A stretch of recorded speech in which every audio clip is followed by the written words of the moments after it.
Hi friends, வணக்கம். நம்ம last video IPP பற்றி சொல்லியிருந்தேன். ஐபிபி அக்கௌண்ட் எப்படி ஓப்பன் பண்ணுறது, அதில் ரெகுலர் அக்கௌண்ட்னா என்ன, ப்ரீமியம் அக்கௌண்ட்னா என்ன, அது எப்படி ஓப்பன் பண்ணணும், அதை எப்படி இன்ஸ்டால் பண்ணிவிட்டு ஐபிபிக்கு ஜிபேலேருந்து எப்படி கேஷ் வரணும் எல்லாமே நான் உங்களுக்கு தெளிவாக சொல்லிட்டேன். அடுத்து உங்களுக்கு ஐபிபி டவுன்லோட் பண்ணிட்டீங்க, ஜிபேலேருந்து கேஷ் அமுச்சிட்டிங்க.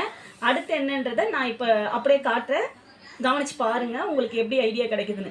நான் போஸ்ட் ஆஃபீஸோட ஸ்கீம்ங்க கட்ட போகிறேன். இப்போ இதுதான் ஸ்க்ரீனு. நான் ஐபிபியில் இருந்து என்னோட பேங்க் அக்கௌண்ட்லேருந்து ஐபிபிக்கு பேலன்ஸை தள்ளிட்டு இப்படி செக் பண்ணோன்னா நம்மளோட அமௌண்ட் காட்டும். இது ஓகே. மினி ஸ்டேட்மெண்ட் வேணும்னா கீழே இருக்க மினி ஸ்டேட்மெண்ட்டை டச் பண்ணும்போது உங்களுக்கு இதுக்கு முன்னாடி இருக்க வரவு செலவுகள் காட்டும். இது screen. Fund transfer, UPI services, my services. நீங்கள் போஸ்ட் ஆஃபீஸோட பணத்தை கட்டுறதுக்கு மட்டும் இப்போ நான் சொல்லித்தரேன். மை சர்வீசஸில் 3வது ஆப்ஷனாக இருக்க மை சர்வீஸில் 2வது காலம் போஸ்ட் ஆஃபீஸ் சர்வீஸ். இந்த காலம் உங்களுக்கு வரும். இந்த காலத்தில் நீங்கள் இன்சூரன்ஸ் கட்ட போகிறீங்க. இன்சூரன்ஸ் கட்டணுன்னா போஸ்டல் லைஃப் இன்சூரன்ஸ் அதை டச் பண்ணணும். நீங்கள் பிஎல்ஐ கட்டினாலும் சரி, ஆர்பிஎல்ஐ கட்டினாலும் சரி, எதுவும் வித்தியாசம் கிடையாது. பே ப்ரீமியம் இது உள்ளே போயிட்டு எஸ் கொடுக்கணும். எஸ் கொடுத்த உடனே policy number, date of birth 2 column வரும். பாலிசி நம்பருங்கிறது உங்களோட புக்கில் மேலே பார்கோடு இருக்கும். பார்கோடுக்கு கீழே இருக்கிறது 00ன்னு ஸ்டார்ட் ஆகும். பாலிசி நம்பர் உங்களுக்கு ஃபுல்லாக தான் அடிக்கணும். நீங்கள் எந்த காரணத்தை கொண்டு வெறும் நம்பரை மட்டும் அடிக்கக்கூடாது. Date of birth policy holder யாரோ அவங்களோட டேட் ஆஃப் பர்த் அதே புக்கில் இருக்கும். புக்கில் இருக்கிறத இங்கே டைப் பண்ணணும். நீங்கள் ஒரு முறை கட்டும் போது தான் இந்த கஷ்டம்லாம் இருக்கும். இப்போ ஏற்கனவே நான் கட்டியிருக்கேன், என்னோடய பாலிசி இங்கே நிற்கிது. இப்போ நான் இதை டச் பண்ணுறேன். இதை மாதிரி வரும் உங்களுக்கு. பாலிசி நம்பர், ப்ராடக்ட் நேம் தான் காட்டும். நீங்கள் உங்கள் நேம் காட்டல, இல்லை சந்தோஷன்றது வேறு யாரோட பேரோ அப்படின்லாம் நீங்கள் பயப்பட வேண்டியது இல்லை. மந்த்லி 1ஆம் தேதியிலேருந்து 30 இல்லை 31ஆம் தேதி எந்த மந்த்தோ அதை காட்டும். ப்ளஸ் இந்த premium amount with GST total amount இந்த ஸ்க்ரீன் வரும். இதெல்லாம் கண்டினியூ நீங்கள் கொடுக்கும்போது இந்த டீட்டெயில் வரும். நீங்கள் வச்சுருக்கிற பேலன்ஸ், நீங்கள் கட்ட வேண்டிய தொகை கரெக்டாக இருக்கா, இதை விட இது கம்மியாக இருந்துச்சுன்னா நமக்கு ஃபெயிலியர் ஆகிடும் இல்லையா. அதனால் உங்களுக்கு இதை கரெக்டாக நீங்கள் செக் பண்ணிவிட்டு கன்ஃபார்ம் கொடுத்தீங்கன்னா உங்களோட ஐபிபி எம்பின்னை போட்டால் இது ஓகே ஆகிடும். 2வது, நீங்கள் இப்போ இன்சூரன்ஸ் கட்டி முடிச்சிட்டீங்க. நீங்கள் ஒரு முறை போடுறீங்க, எரர் வருது இல்லை ஃபெயிலியர் வருதுன்னா தயவு செஞ்சு விட்டுட்டு கொஞ்சம் நேரத்துக்கு அப்புறம் ட்ரை பண்ணுங்கள். திரும்ப போய் போடாதீங்க. 2 முறையாக ஆக்டிவேட் ஆகிடும். நீங்கள் எப்பயுமே எந்த ஒரு விஷயமுமே நம்ம செய்கிறோம், அப்போ சுற்றுது இல்லை எரர் காட்டுதுன்னா விட்டுட்டு கொஞ்சம் நேரம் பொறுத்து பாருங்கள்.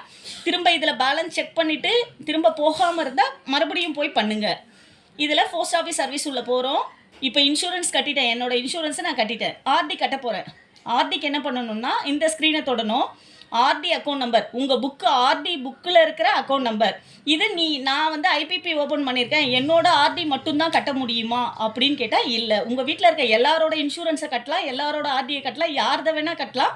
உங்கள் ஐபிபியில் பேலன்ஸ் இருக்கணும், அவ்வளோதான் விஷயம். நான் ஓப்பன் பண்ணால் என்னோட குழந்தையோட எஸ்எஸ்ஏ தான் கட்ட முடியும், என் வீட்டில் இருக்க பிபிஎஃப் தான் கட்ட முடியுன்ற கான்செப்ட் இது இல்லை. உங்ககிட்ட ஐபிபி ஆன்லைன் அக்கௌண்ட்டில் கேஷ் இருக்க பட்சத்தில் நீங்கள் யாரோட புக்கை வேணாலும் கட்டி கொடுக்கலாம். ஆர்டி அக்கௌண்ட் நம்பரை அடிச்சுட்டு ஆர்டியில் கஸ்டமர் ஐடின்னு ஒன்று இருக்கும். புக்கில் இருக்கிற கஸ்டமர் ஐடி அடிக்கணும். ஐபிபி கஸ்டமர் ஐடி அடிக்கக்கூடாது. இன்ஸ்டால்மெண்ட் அமௌண்ட்டு ஆர்டியில் என்னென்னா, ஏற்கனவே 2 மாதம் கட்டலை, சேர்த்து கட்ட போகிறனாலும் கட்டலாம், இல்லை நான் அட்வான்ஸாக 2 மாதம் சேர்த்து கட்டுறனாலும் கட்டலான்றதால தான் நம்பர் ஆஃப் இன்ஸ்டால்மெண்ட்ஸ் கேட்குது. இந்த நம்பர் ஆஃப் இன்ஸ்டால்மெண்ட் அமௌண்ட்டும் கரெக்டாக நம்ம மேட்ச் பண்ணணும். ஒரு முறை தான் இதுவும் அதே மாதிரி நீங்கள் கட்டும் போது கஷ்டப்படணும், எல்லா நம்பரையும் கரெக்டாக போடுறோமான்னு. அடுத்த முறை பாருங்கள், இந்த மாதிரி சேவில் நிற்கும். டச் பண்ணிங்கன்னா உங்களோட டீட்டெயில் வந்துடும். அமௌண்ட்டை மட்டும் நீங்கள் செலக்ட் பண்ணலாம். ஏன்னா இந்த மாதம் நான் 2ஆக கட்டிடலான்னு முடிவு பண்ணுவேன், இல்லை ஏற்கனவே கட்டாமல் இருந்தால் கட்டுவோன்றதால இதை மட்டும் அது காட்டும். நீங்கள் இப்போ 100 ரூபான்னா 100 ரூபா,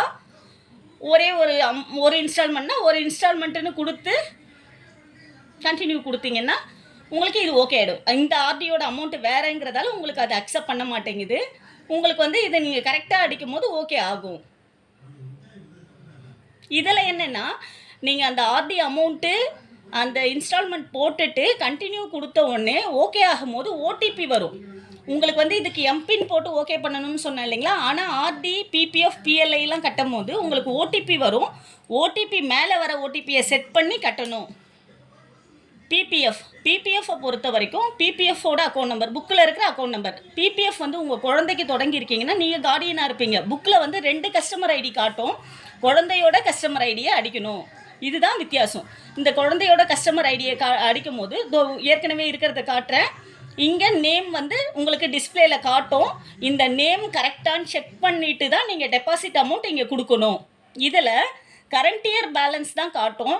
அதை பற்றி நீங்கள் கவலைப்பட வேண்டியது இல்லை. ஏற்கனவே நீங்கள் 1 லட்சம் 2 லட்சம் நான் வச்சுருக்கேன், ஆனால் எனக்கு வெறும் 8000 தான் காட்டுதுன்னு நீங்கள் கவலைப்படாதீங்க. இது ஏடிசிக்கு எவ்வளோ நம்ம சேர்த்துட்டே வரோங்கிறதுக்காக கரண்ட் இயர் பேலன்ஸை மட்டும்தான் காட்டும். அதனால் நீங்கள் இதை பற்றி பயப்பட வேண்டியது இல்லை.